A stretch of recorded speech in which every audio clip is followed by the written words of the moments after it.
Agora vamos falar de história. Os trens fizeram história em inúmeras estações pelo Brasil. Na Serra Gaúcha não foi diferente. O trem que impulsionou o desenvolvimento da região no início do século passado, hoje é usado apenas para o turismo. Mas um projeto quer resgatar esse meio de transporte como uma alternativa de mobilidade urbana.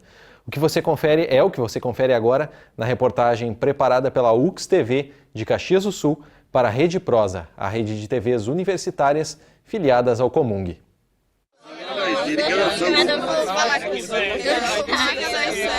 Rede Prosa.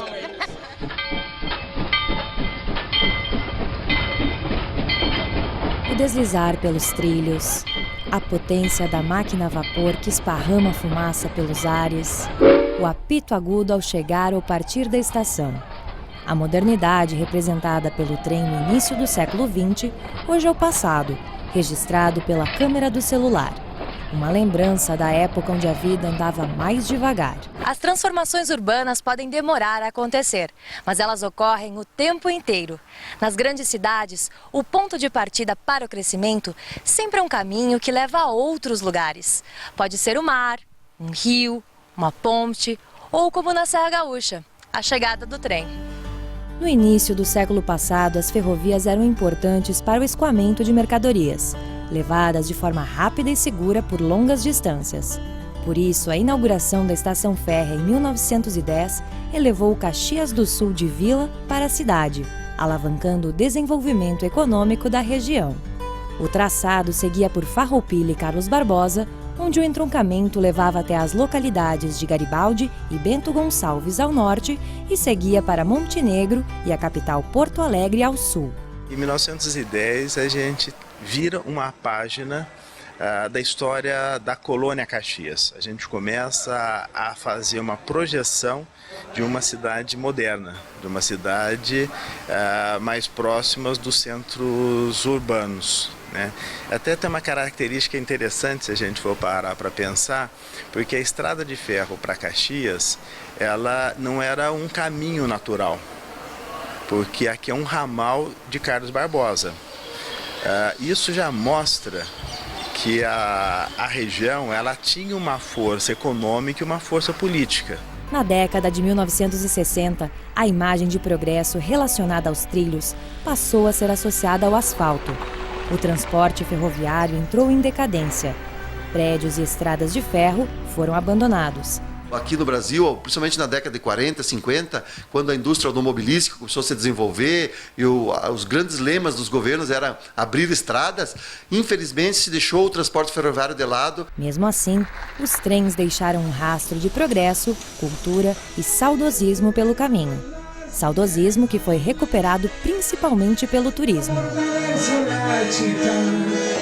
Subir a bordo da Maria Fumaça é quase uma viagem pelo tempo.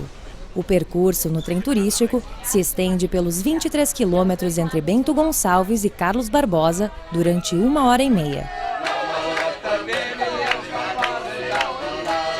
Muito bom, muito belo, muito cuidado, maravilhoso. A realização do meu sonho de criança, eu sempre quis andar num trem Maria Fumaça e agora eu estou realizando esse sonho. O passeio, ele tem uma qualidade, né, da modernidade de hoje, sem deixar, né, de ter aquele ar bucólico do passado. Eu estou me divertindo. Essa demanda de turistas é exatamente o que pode fazer com que toda a região possa voltar aos trilhos, também visando a mobilidade urbana. Em 2003, o governo federal lançou o Plano de Revitalização das Ferrovias, com o desenvolvimento e a ampliação de sistemas e serviços ferroviários.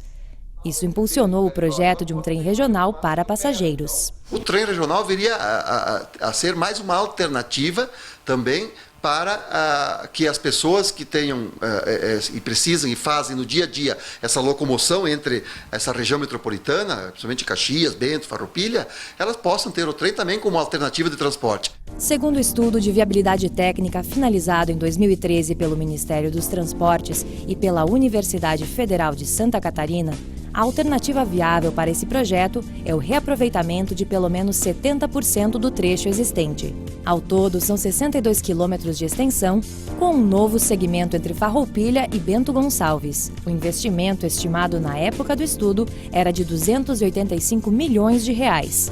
A ideia é utilizar como meio de transporte o VLT, Veículo Leve sobre Trilhos, a exemplo do que está sendo implantado no Rio de Janeiro. Ele é um veículo que se adapta muito bem ao meio urbano, um transporte muito seguro, né, com um horário também bastante regular. O projeto segue no papel sem previsão de realização, aguardando um marco regulatório. Hoje o que depende para que isso seja retomado?